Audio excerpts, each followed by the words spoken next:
Hey, I'm Peter Fay, and this is the Fay Perspective. So, the idea of point of view and the idea of identity and the idea of one's mystical potency and ability to move between different realities cannot be separated. They are intrinsically, fundamentally the same thing, seen from many different points of view. In fact, point of view is, somebody asked me once, they're like, what is the cause of suffering? And I was like, point of view. Point of view is the cause of suffering. And it is, because dependent on our point of view, we have a certain experience of reality. And as we progress in the mystical understanding and the real intelligent witnessing and observation of the nature of point of view itself and its relationship to the conditions of our life and our progression along our timeline, we inevitably come into a conversation into the nature of, I'm gonna wait for the truck to pass, into the nature of identity, into the nature of the ego, into the shadow of the ego, into the various aspects of the nature of self itself, because self is what gives rise to point of view. Now this can't be overestimated, right?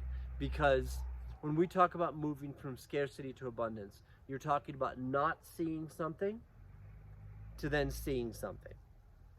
When we talk about the movement from ignorance to clarity, you're talking about not seeing something to seeing something. When we talk about being an artist, when we talk about a mystical artist, being a musical artist, being a visual artist, all of these things, all of these experiences of the senses are happening through our point of view. And it is that point of view that is our access, our window into the world. Now this is, I love this. This is actually my favorite conversation. It's a dangerous conversation. Point of view is a dangerous conversation. Because if you've ever watched like a yogi or someone of like real attainment say something to the effect of like, there's mystics, Sadhguru said this, there's mystics and there's mistakes. Now beings have their own meaning for things, but for me, in my mystical journey, the realization that there is no separation, the realization of the elemental structure of the self, the realization that everything in the universe is made of the substance of ethers, having an experience with itself in endless reflections that can be felt at levels of somatic clarity.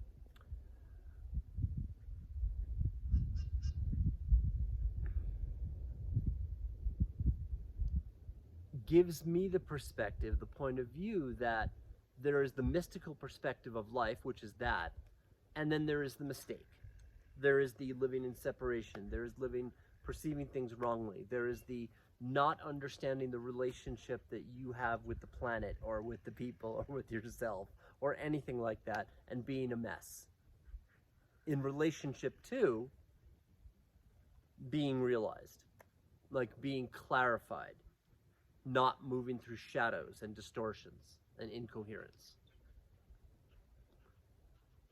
When I say this, I also say this from a place of genuine humility. I've gone through like incoherence for years.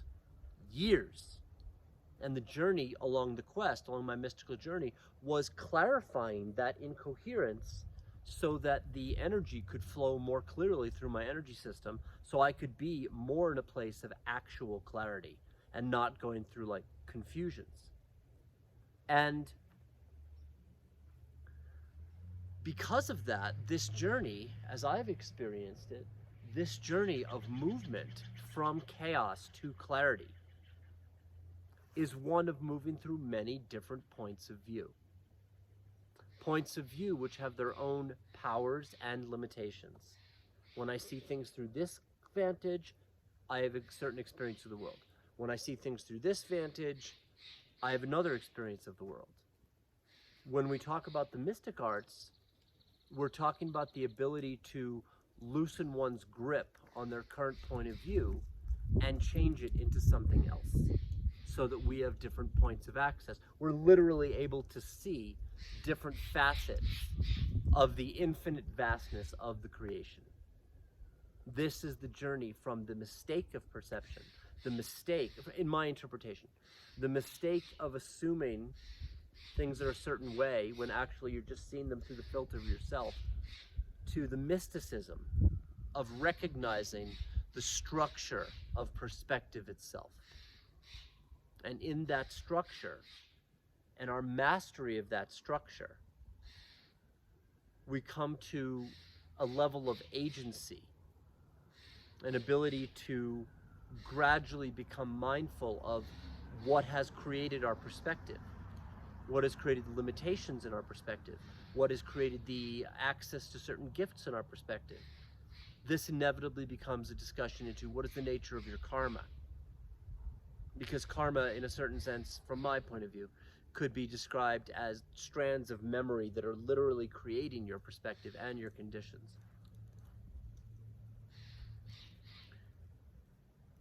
The journey, in this context, the journey of self-knowledge, the journey of one's movement towards awakening, is intrinsically related to the changing of one's perspective. It is intrinsically related to understanding, like, wow, I saw it this way, but then I realized that I was traumatized, and actually, that's not how it is. Or I didn't see this, but then I cleared something in an abundance block, and all of a sudden I saw all these opportunities around me. This of course beget the conversation, what's an abundance block? Like, not just assuming it, what is it? How does it relate to the idea of karmas? It's a subconscious belief, totally. Stored where? In the body. Can you perceive it? Questionable. Why? Coherence. You might not have that point of view. What's it made of? Patterns. Patterns that exist inside your single lifetime and multiple lifetimes that go back to ancestries. Now you're doing a bunch of processes to move through it with as much awareness as you have over the structure.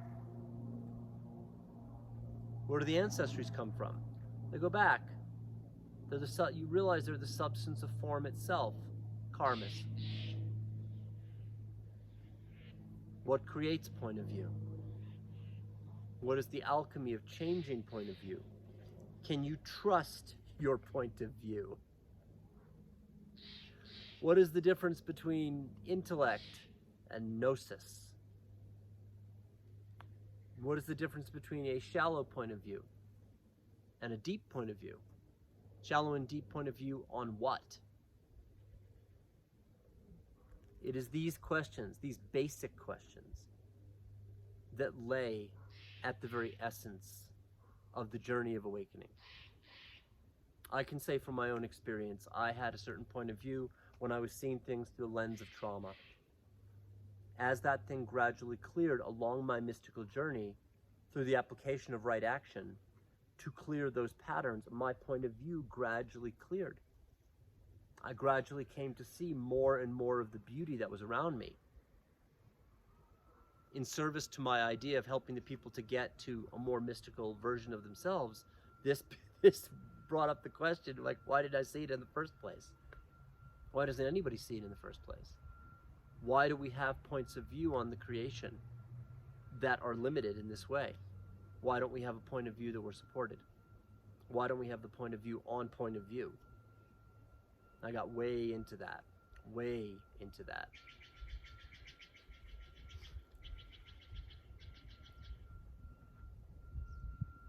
To really look at the nature of point of view is to look at the substance of the lens through which we experience the infinite variety in the creation.